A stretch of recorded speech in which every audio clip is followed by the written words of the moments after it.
নমস্কাৰ সকলোকে। আজি আমি এইটো ভিডিঅ'ত MS Wordৰ এটা গুৰুত্বপূৰ্ণ ফিচাৰ চাম আৰু ফিচাৰটো হৈছে কি ফুটনোট আৰু এণ্ড নোট। লাষ্ট টাইম যেতিয়া ADR এক্সাম হৈছিলে ফুটনোট আৰু এণ্ড নোটৰ পৰা কুৱেশ্যন দিছিলে আৰু বহুত ল'ৰা ছোৱালীয়ে কৰিব পাৰিছিলে আৰু কিছুমানে অলপ ভুলো কৰিছিলে বা পৰা নাছিলে। সো আজি আমি ভিডিঅ'টোত ফুটনোট বা এণ্ড নোট হয় কি, কেনেকৈ ইউজ কৰিব লাগে, এই গোটেইকেইটা আলোচনা কৰিম। গতিকে স্কিপ নকৰাকৈ সম্পূৰ্ণকৈ চাব। আচলতে ফুটনোট এণ্ড নোট ক'ত পাব? ৰিফাৰেঞ্চ টেবৰ ভিতৰতে পোৱা যায়। আমি যদি MS Wordৰ ৰিফাৰেঞ্চ টেবত যাওঁ তেতিয়া চাব insert footnote, insert and note বা নেক্সট ফুটনোট, তেনেকৈ বহুতখিনি অপশ্যন ওলায়। চ' এইটো এক প্ৰকাৰ ৰিফাৰেঞ্চ হয়। ৰিফাৰেঞ্চ বুলি ক'লে মই আপোনালোকক এটা এক্সাম্পলৰে দেখাইছোঁ হা। যেতিয়া নেকি আমি উইকিপিডিয়াত ধৰক কিবা চাৰ্চ কৰোঁ, ইয়াতে মই কিবা এটা চাৰ্চ কৰিছোঁ উইকিপিডিয়াত বাৰু, ঠিক আছে। আগতে উইকিপিডিয়া খুলি লওঁ। যিকোনো কিবা এটা ধৰক মই শিৱসাগৰ বুলিয়ে চাৰ্চ কৰিছোঁ, শিৱসাগৰৰ বিষয়ে। শিৱসাগৰ বুলি মই চাৰ্চ কৰিছোঁ, শিৱসাগৰ ডিষ্ট্ৰিক্ট বা শিৱসাগৰ তেনেকৈ খুলিছোঁ। এতিয়া যেতিয়া নেকি মই শিৱসাগৰ বিষয়ে উইকিপিডিয়াত চাৰ্চ কৰিলোঁ, গোটেই ইণ্টাৰফেচ আহিলে। ইয়াত চাব শিৱসাগৰৰ বিষয়ে যি ইনফৰমেশ্যন আছে যে Sivasagar is a city and headquarter of the Sivasagar district Assam. তাৰ তলত চাব এই 1 বুলি লিখা আছে, ব্ৰেকেটৰ ভিতৰত 1, অৰ্থাৎ সেইটো এটা ৰিফাৰেঞ্চ হয়। যদি মই ইয়াত ক্লিক কৰোঁ, ক্লিক কৰিলে কি হ'ব, এই তললৈ গুচি যাব ৰিফাৰেঞ্চত। আৰু ৰিফাৰেঞ্চত যোৱাৰ পিছত মই যদি এই লিংকটোত ক্লিক কৰোঁ, তেতিয়া যিজন ব্যক্তিয়ে সেইটো লিখিছিলে বা এইটো গভটৰ ৱেবছাইটে দিছে, চ' এই পেজলৈ আমাক ৰিডাইৰেক্ট কৰি দিছে আৰু শিৱসাগৰ সম্পৰ্কে গোটেইখিনি ডিটেইলছ ইয়াত উল্লেখ আছে। চ' এক প্ৰকাৰ কি হয়, ফুটনোট বা এণ্ড নোট ৰিফাৰেঞ্চে হয়। তাৰপিছত মই যদি আকৌ বেলেগ এটা যাওঁ, ধৰক ইয়াত 1 লিখা আছে, এই 2 য'ত লিখা আছে 2ত যদি মই ক্লিক কৰোঁ এইটো আনন'ন বুলি আছে। কেতিয়াবা কি হয়, এইখিনি আকৌ ডিলিটো কৰি দিয়ে যে, মই আনন'নত যদি ক্লিক কৰোঁ, এতিয়া চাওঁ কি ওলায়। কেতিয়াবা পেজবিলাক ডিলিটো কৰি দিয়ে। অৰ্থাৎ মই এইটো ক'ব বিচাৰিছোঁ, যিবিলাক ফুটনোট বা এণ্ড নোট এইটো ৰিফাৰেঞ্চ টাইপত ব্যৱহাৰ কৰে, এইটো খোলাই নাই। অৰ্থাৎ 2 নম্বৰটো যিটোৰ লগত লিংক কৰিছিলে হাইপাৰ লিংক, হয়তো পেজটো এতিয়ালৈকে নাই মানে আৰু। 3 নম্বৰটোত ক্লিক কৰি চাওঁ, 3 নম্বৰত যদি মই ক্লিক কৰোঁ, সেইটো চাওক 2 নম্বৰ পেজটো কানেকশ্যন টাইম আউট দেখাই দিছে। 3 নম্বৰ যিটো আছিলে ৰিফাৰেঞ্চ, এইটো যদি মই ক্লিক কৰোঁ এতিয়া, তেতিয়া profile of Sivasagar, history of Sivasagar বুলি ওলাইছে। এইটোত ক্লিক কৰাৰ পিছত এগেইন লিংকটো আমাক বেলেগ এটা ৱেবছাইটলৈ ৰিডাইৰেক্ট কৰিব। অ'কে, এইটো চাওক এটা পেজ খুলিছে। এইটো কিবা পেজটোৰ ওপৰত ফাৰ্ষ্ট নহয়, হ'লেও প্ৰফাইল অফ শিৱসাগৰ বুলি এটা পেজ খুলিছে, শিৱসাগৰ.assam.online.in বুলি গভটৰে পেজ হ'ব। কোনোবাই নিজেও হয়তো ইয়াত কিবা লিখিব পাৰে উইকিপিডিয়াত, তো গোটেইখিনি থাকিব ইয়াত। যেনেকৈ ধৰক এই চেঞ্চাছ অফ ইণ্ডিয়া বুলি এটা ৰিফাৰেঞ্চ দিয়া হৈছে। মই যদি এইটো চেঞ্চাছ অফ ইণ্ডিয়াও ক্লিক কৰোঁ, 9 নম্বৰ যিটো আছিলে ওপৰত, 9 নম্বৰ ক্লিক কৰিলে চেঞ্চাছ অফ ইণ্ডিয়া দেখাব আৰু এই লিংকটো ক্লিক কৰাৰ পিছত ইয়াত এটা বেলেগ এটা পেজত আমাক ৰিডাইৰেক্ট কৰিছে। চ' এই ফুটনোট আৰু এণ্ড নোটৰ কামেই হৈছে এইটো যে আমাক ৰিফাৰেঞ্চ হিচাপে দেখুৱাব আৰু বেলেগ এটা ৱেবছাইট হ'ব পাৰে, বেলেগ পেজ হ'ব পাৰে, বেলেগ ডকুমেণ্ট হ'ব পাৰে, তাত কি কৰিব, ৰিডাইৰেক্ট কৰিব। প্ৰেক্টিকেলৰ সহায়ত আমি বুজি লওঁ যে ফুটনোট আৰু এণ্ড নোট কি। এনেতো ৰিফাৰেঞ্চটো বুজি পাইছে যে আচলতে কিয় ব্যৱহাৰ কৰা হয়। ফুটনোট আৰু এণ্ড নোট সেইকাৰণে ব্যৱহাৰ কৰা হয়, ইয়াৰ জৰিয়তে আমি আৰু এক্সট্ৰা ইনফৰমেশ্যন পাব পাৰোঁ। লগতে আমাক বেলেগ পেজ হ'ব পাৰে, বেলেগ ডকুমেণ্ট হ'ব পাৰে, তাত কি কৰিব, ৰিডাইৰেক্ট কৰি দিয়ে। আমি ফুটনোট আৰু এণ্ড নোট ইয়াত লগাইছোঁ। তো ফুটনোট আৰু এণ্ড নোট হয় কি আচলতে? এটাটো হৈছে ফুটনোট, এটা এণ্ড নোট। তাৰ কাৰণে মই অলপ কিবা ইয়াত লিখি লওঁ। লিখিবলৈ ৰেণ্ডম লিখিবলৈ আমি কি কৰিব পাৰোঁ, ইকুৱেল দি ৰেণ্ড লিখি ব্ৰেকেট অপেন ব্ৰেকেট ক্ল'জ কৰি এণ্টাৰ দিব পাৰোঁ। চ' এইখিনি আহি গৈছে। এতিয়া মই বিচাৰোঁ যে প্ৰথম পেৰাগ্ৰাফৰ যিটো ডকুমেণ্ট ৱৰ্ডটো আছে, সেই ডকুমেণ্ট ৱৰ্ডৰ পিছত মই কিবা এটা ফুটনোট লগাব বিচাৰোঁ, ঠিক আছে। ফুটনোট লগাব বিচাৰোঁ। তাৰ কাৰণে আমি কি কৰিম, কাৰ্চৰ ডকুমেণ্টৰ পিছফালে থ'ম, আমি ৰিফাৰেঞ্চত যাম, ৰিফাৰেঞ্চত গৈ ইনচাৰ্ট ফুটনোট ক্লিক কৰিম। ইনচাৰ্ট ফুটনোট ক্লিক কৰাৰ পিছত ইয়াত চাব তলত 1 বুলি লিখা ওলাইছে, এইটো 1 বুলি লিখা ওলাইছে। আৰু ধৰক ইয়াত কোনে লিখিছে বা কোন পেজত ৰিডাইৰেক্ট কৰিব লাগে বা কোন ডকুমেণ্টলৈ ৰিডাইৰেক্ট কৰিব লাগে, ইয়াত মই চিম্পলকৈ কিবা লিখি দিওঁ। মই ইয়াত এনেকৈ লিখি দিছোঁ, ধৰক ডকুমেণ্টেশ্যন বাই মোৰ নামে লিখি দিছোঁ ধৰক ৰজত ৰায় ঠিক আছে এতিয়া যদি মই ইয়াত ক্লিক কৰোঁ তো একো নাহিব কাৰণ এতিয়ালৈকে মই ইয়াত হাইপাৰলিংক কৰা নাই যদি কোনো ৱেবছাইটো দিব বিচাৰে যদি কোনো ডকুমেণ্টটো দিব বিচাৰে তেতিয়া আমি লিংক কৰিব লাগিব হাইপাৰলিংক তাৰ কাৰণে কি কৰিম আমি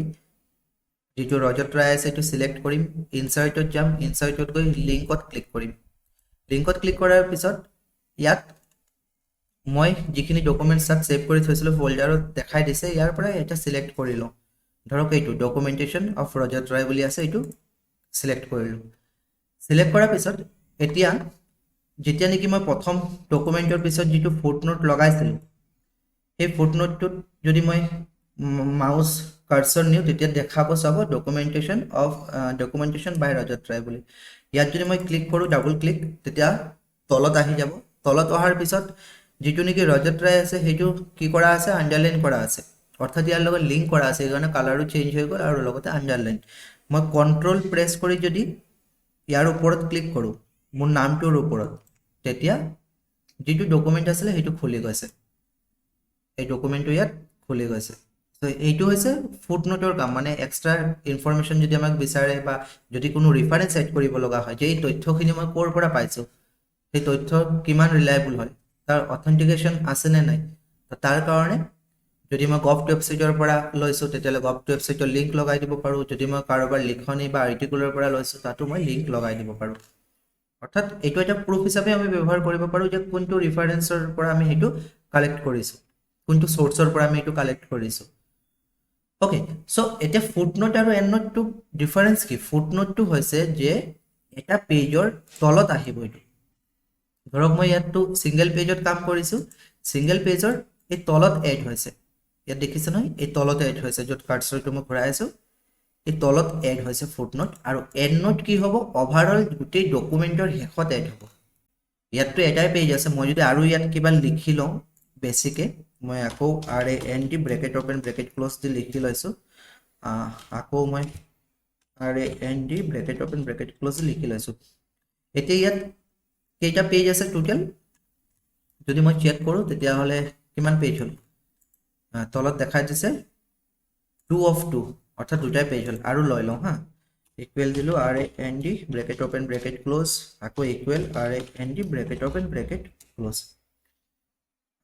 equal RAND bracket open bracket close enter এতিয়া সব এতিয়া টোটাল পেজ কিমান হল 4 পেজ হল ইয়াৰ পিছত ধৰক মোক এন্ডনোট এড কৰিব লাগে এন্ডনোট কোড এড হ'ব একেবাৰে গোটেই ডকুমেন্টৰ হেকত বা গোটেই পেজৰ হেকত যিমান পেজ আছে ধৰক 4টা 5টা পেজ ইয়াতো 4টা আছে একেবাৰে হেকত এড হ'ব সাপোজ ধৰক মই সেকেন্ড পেৰাগ্ৰাফৰ যেটো নেকি ডিফাৰেন্ট গ্যালাৰিজ আছে এটো ডিফাৰেন্ট গ্যালাৰিজৰ পিছত মই এটা ৰেফাৰেন্স দিব বিচাৰো যে এইখিনি ইনফৰমেশন কোৰ পৰা লোৱা হৈছে বা তাত আৰু এক্সট্ৰা ইনফৰমেশন দিব বিচাৰো তো মই গ্যালাৰিজৰ পিছত কাৰ্সৰ থৈ ৰেফাৰেন্সত যাম ইনসাইট এন্ডনোট ক্লিক কৰিম এন্ডনোট ক্লিক কৰাৰ পিছত একেবাৰে ডকুমেন্টৰ হেকলৈ আহি যাব তাৰপিছত মই সোৰ্স এটা দি দিলো তো সোৰ্স দি পিনে মই কিবা ডকুমেন্টৰ ধৰক কোনো লিংক যদি আছে বা এই ড্ৰাইভতে সোমাই আছে তাত সোৰ্স এটা দি দিব পাৰো লিংক কৰাই দিব পাৰো বলে মই কোনো এটা পৰ্টেলৰে লিংক দিব বিচাৰো যে assam.gov.in মই ইয়াৰ পৰাহে ইনফৰমেশন বিলাক কালেক্ট কৰিছো তো এটো পেস্ট কৰি দিলো স্পেস বাৰ মাৰি দিলো এটো হাইপাৰলিংক অটোমেটিক্যালি হৈ গৈছে মই যদি এটা ইয়াত ক্লিক কৰো যেটো নেকি assam.gov.in ওয়েবসাইট আছে তাত আমাক ৰিডাইৰেক্ট কৰি দিব তাৰ পিছত গ্যালাৰিজ হৈ গল গ্যালাৰিজৰ পিছত ধৰক আকৌ প্লাস সাইন এই প্লাস সাইনৰ পিছত মোক কিবা এন্ডনোট লগাব লাগে বা প্লাস সাইনৰ বিষয়ে আমাক কিবা আৰু ৰেফাৰেন্স দিব লাগে এগেইন মই প্লাস সাইনৰ পিছত কাৰ্সৰ থলো দেন ৰেফাৰেন্সত গৈ ইনসাইট এন্ডনোট যাম তেতিয়া হলে হেকত দেখাই দিব 2 বুলি আৰু আমি ইয়াত এগেইন দিব পাৰো বলে ইয়াত লিখি দিও documentation by documentation by XYZ কাৰোবাৰ নাম আৰু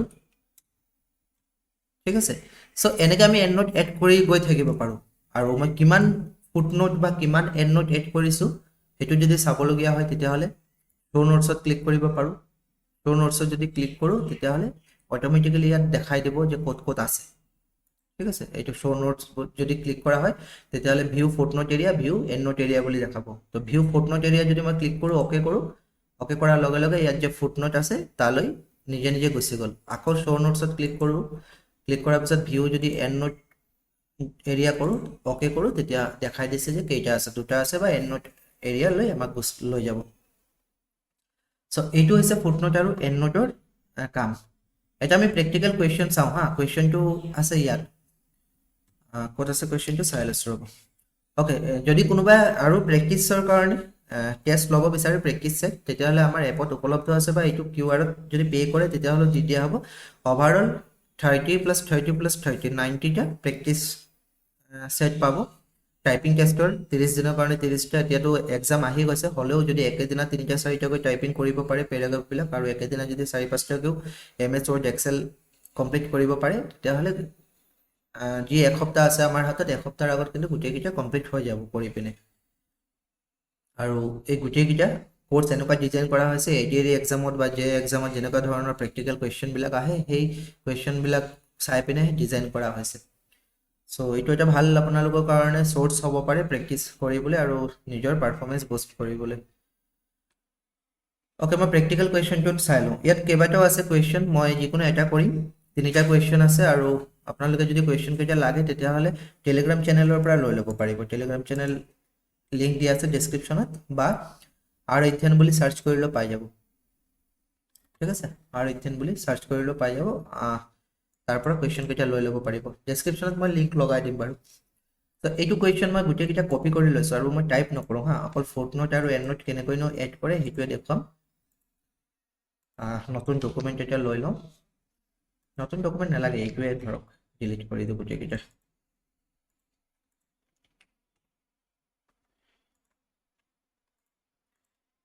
গোটেইকেইটা ডিলিট কৰি দিওঁ অ'কে কুৱেশ্যনটো হৈছে কিহৰ ওপৰত ফুটনোট আৰু এণ্ড নোটৰ ওপৰত ইয়াত কৈছে type the following document in MS Word so' MS Wordত এইটো টাইপ কৰা আছে কনষ্টিটিউশ্যন অফ ইণ্ডিয়াৰ সম্পৰ্কে আছে আৰু পিছত কি কৈছে ইনষ্ট্ৰাকশ্যন ফণ্টটো দিব লাগিব টাইমছ নিউ ৰোমান চ' আমি গোটেইকেইটা আগত চিলেক্ট কৰি লওঁ টাইপিংটো আৰু দেখুওৱা নাই টাইমছ নিউ ৰোমান দিম হৈ গ'ল দেন ফণ্ট চাইজ 12টো অলৰেডি কৰা আছে হেডিংটো 16 পইণ্ট বোল্ড আৰু চেণ্টাৰ অৰ্থাৎ কনষ্টিটিউশ্যন অফ ইণ্ডিয়া সেইটো 16 দিব লাগিব চাইজটো দেন বোল্ড কৰিব লাগিব বোল্ড কৰা আছে আৰু চেণ্টাৰত নিব লাগিব চেণ্টাৰ এলাইনমেণ্ট কৰি দিলোঁ জাষ্টিফাই দি ডকুমেণ্ট গোটেই ডকুমেণ্টবিলাক জাষ্টিফাই কৰিব লাগিব তাৰ কাৰণে আমি চিলেক্ট কৰি ল'লোঁ চিলেক্ট কৰাৰ পিছত জাষ্টিফাই কৰিব পৰা কৰে গম পায় আপোনালোকে বা Ctrl J প্ৰেছ কৰিলেও জাষ্টিফাই হৈ যাব বা ওপৰত এইটো পেৰাগ্ৰাফৰ ছেকশ্যনত Ctrl J জাষ্টিফাই বুলি দেখাই দিয়ে তাৰ পিছত কি কৈছে insert A footnote after constitution of India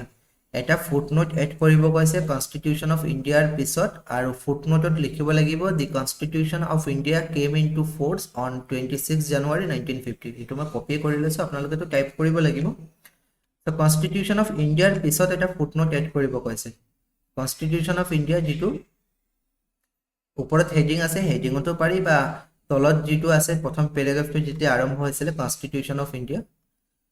তাৰ পিছতো আমি এড কৰিব পাৰোঁ ঠিক আছে তো ওপৰতে কৰি দিছোঁ একো কথা নাই কনষ্টিটিউশ্যন অফ ইণ্ডিয়াটো তলতো লিখা আছে ওপৰতো আছে তো মই ইয়াত কি কৰিম ইনচাৰ্টত যাম সৰি ৰেফাৰেন্সত যাম ৰেফাৰেন্সত গৈ ইনচাৰ্ট ফুটনোটত যাম ফুটনোটত যোৱাৰ পিছত আমাক ৰিডাইৰেক্ট কৰিয়ে দিব পেজৰ তলত আমি এইটো কপি কৰি দিলোঁ অ'কে হৈ গ'ল তো এতিয়া কি হ'ব যেতিয়া নেকি মই 1ত যাম কনষ্টিটিউশ্যন অফ ইণ্ডিয়া 1 যিটো লিখা আছে অৰ্থাৎ ফুটনোট আমি এড কৰিলোঁ ইয়াত যদি মাউচৰ কাৰ্চৰটো নিওঁ তেতিয়াহ'লে ইয়াত দেখা পাইছে চাওক দি constitution of India came in two force on 26 জানুৱাৰী 1950 যদি মই ডাবল ক্লিক কৰোঁ 1ৰ ওপৰত তেতিয়া আমাক তলত ৰিডাইৰেক্ট কৰি দিব আৰু ইয়াত যদি হাইপাৰ লিংক কৰাব বিচাৰে বেলেগ ডকুমেণ্ট বা বেলেগ পৰ্টেল সেইটো কৰাব পৰা হয় লিংকত গৈ ইনচাৰ্টত গৈ লিংক কৰি দিলে হ'ল ইয়াৰ পিছত কুৱেশ্যনটোত কি কৈছে insert N and note after doctor B.R. Ambedkar doctor B.R. আম্বেদকাৰৰ পিছত এটা এণ্ড নোট এড কৰিব কৈছে আৰু এণ্ড নোটটো কি আছিলে doctor B.R. Ambedkar চাৰ্ভড as the chairman of the drafting committee of the কনষ্টিটিউয়েণ্ট assembly so' and নোটটো আমি কপি কৰি ল'লোঁ আপোনালোকেতো টাইপ কৰিব লাগিব মই ইয়াত কপি কৰি লৈছোঁ যাতে ভিডিঅ'টো দীঘল নহয় বৰ চ' ডক্টৰ B.R. আম্বেদকাৰ ক'ত আছে আমি এইটো বিচাৰিম ডক্টৰ B.R. আম্বেদকাৰ এইটো ডক্টৰ B.R. আম্বেদকাৰ ছেকেণ্ড পেৰাগ্ৰাফত আছিলে চ' ইয়াৰ পিছতে আমি এণ্ড নোট এড কৰিব লাগিব ৰেফাৰেন্সত যাম ইনচাৰ্ট এণ্ড নোট কৰিম দেন এইটো পেষ্ট কৰি দিম ঠিক আছে পেষ্ট কৰি দিম বাকি গোটেই কোৱেশ্চন কেইটা মই ডিলিট কৰি দিছো ইনষ্ট্ৰাকচন এতিয়া সো এইটোৱে হৈছে আমাৰ যেটো নেকি কোৱেশ্চন তাৰ সলিউশন ঠিক আছে ইয়াত কি হৈছে ফুটনোটটো পেজৰ একেবাৰে তলত আৰু এন্ড নোটটো মাজত আহি গৈছে কিয় মাজত আহিছে এন্ড নোটটো হেকতে আহিব ডকুমেন্টৰ ইয়াত কমকে লিখা আছে কাৰণে প্ৰথম পেজতে আহি গৈছে যদি আৰু বেছি দীঘলীয়া পেজ হলতেন 10টা পেজ 20টা পেজ তেতিয়াহলে হেকত থাকিলেতেন কিন্তু উইকিপিডিয়াত ৰেফাৰেন্স বিলাক তেনেকৈ আপোনালোকে পায় সেইবিলাকে হৈছে এন্ড নোট আৰু একেবাৰে হেকত যে পায় আৰু মাজত যদি থাকে পেজৰ প্ৰথম পেজৰ ধৰক হেকত তাৰ সেকেন্ড পেজৰ হেকত সেইবিলাক হৈছে ফুটনোট মানে সো ফুটনোট আৰু এন্ড নোট হেইটোৱে কাম আপোনালোকক মই ডিটেইলছ নোটটো দি দিম টেলিগ্ৰাম চেনেলৰ পৰা লৈ ল'ব কেনেবাকৈ যদি ফুটনোট কি এন্ড নোট কি কিয় ব্যৱহাৰ কৰা হয় এইবিলাক যদি আহে যাতে আপোনালোকে লিখিব পাৰে তাৰ কাৰণে টেলিগ্ৰামৰ পৰা সেইখিনি ডাউনলোড কৰি ল'ব সো আজি ভিডিওটো ইমানে আছিল কেনেকুৱা পাইছে জনাব আৰু এমএছ ওয়াৰ্ড ৰিলেটেড যদি আপোনালোকৰ কিবা প্ৰবলেম আছে যিকোনো ঠিক আছে যে এটা টপিক ধৰক আপুনি বুজি পোৱা না বুজাই দিব লাগে তেতিয়া হলে কমেন্ট সেকশনত জনাব বেছি দিন সময় নাই 6 তাৰিখতো এক্সাম আহি পাইছেহি গতিকে কমেন্ট সেকশনত জনাব মই চেষ্টা কৰিম যাতে সোনকালে ভিডিওবোৰ বনাই দিব পাৰো ৰেকৰ্ডেড হিচাপে থ্যাংক ইউ